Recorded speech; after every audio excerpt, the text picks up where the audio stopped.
स्थान प्रतापगढ़।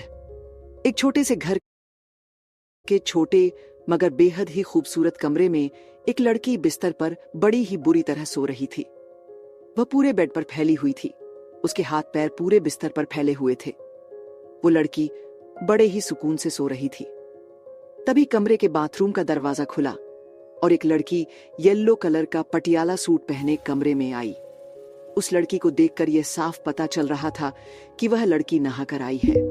उस लड़की के बालों से पानी टपक रहा था। वह लड़की ड्रेसिंग टेबल के सामने खड़ी होकर टॉवेल से अपने बालों को सुखाते हुए उस बिस्तर पर सो रही लड़की से बोली, सांचू बच्चा उठना, देख 7 बज गए हैं।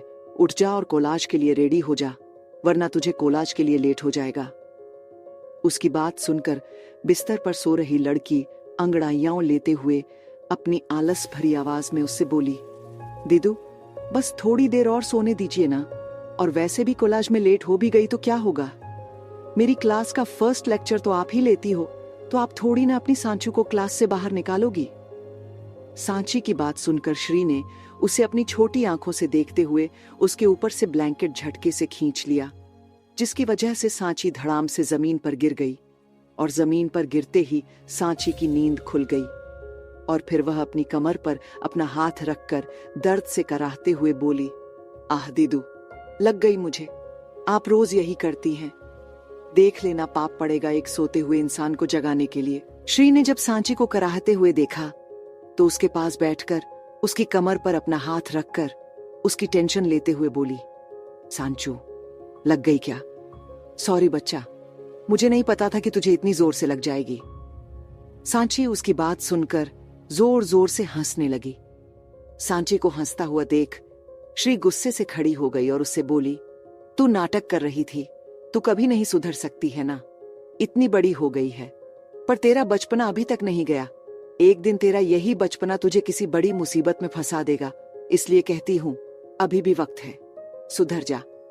श्री की बात सुनकर सांची अपना मुंह बनाते हुए बोली, ओहो दीदू, इतनी सी छोटी बात के लिए आपने मुझे कितना लंबा लेक्चर दे दिया। आप मेरे कोलाज में प्रोफेसर हैं, आप कोलाज में तो लेक्चर देती ही थी, अब वही काम आपने घर में भी शुरू कर दिया। डोंट वरी, इस दुनिया में ऐसा कोई पैदा नहीं हुआ जो सांची मिश्रा से पंगा ले सके, और अगर बाई चांस कोई ऐसा इंसान मिल गया तो आप तो हैं ही मुझे बचाने के लिए।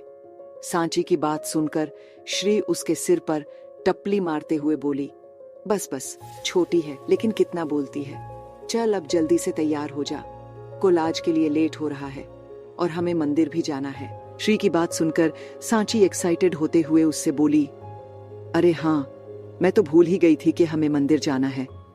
वैसे भी मुझे सुबह का सबसे अच्छा काम यही लगता है, क्योंकि मुझे प्रसाद मिलता है और साथ में वह अच्छी वाली आंटी भी मिलती है।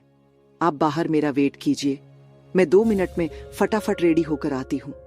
यह कहकर सांची बाथरूम की तरफ भाग गई। उसे ऐसे भागता देख श्री मुस्कुराने लगी और अपना सिर हिलाकर कमरे से बाहर चली गई। और श्री जब कमरे से बाहर आई तो उसने देखा कि सामने हॉल में उसकी माँ बैठकर सब्जी काट रही थी। श्री अपनी माँ के पास गई और उनके पास खड़ी होकर उनसे बोली, माँ, मैं आज सांचू मंदिर जा रही हूँ, उसके बाद हम लोग सीधे कोलाज चले जाएंगे। श्री की बात सुनकर उसकी माँ उसकी तरफ देखने लगी और मुस्कुराकर उससे बोली, ठीक है बेटा, ध्यान से जाना और सांची का ख्याल रखना। तू तो जानती है ना कि वह बचपन में कुछ भी उल्टा सीधा कर देती है।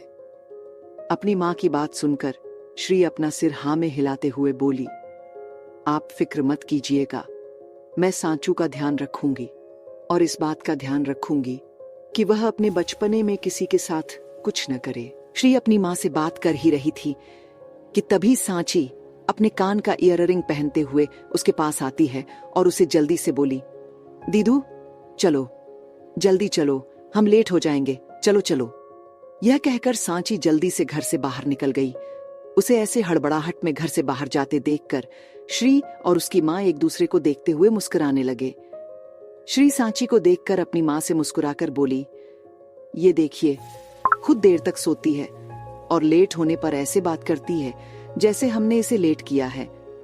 श्री की माँ उसकी बात सुनकर मुस्कुराते हुए बोली, मैं क्या देखूं, तेरी लाडली है, तू देख, तूने ही इसे बिगाड़ रखा है।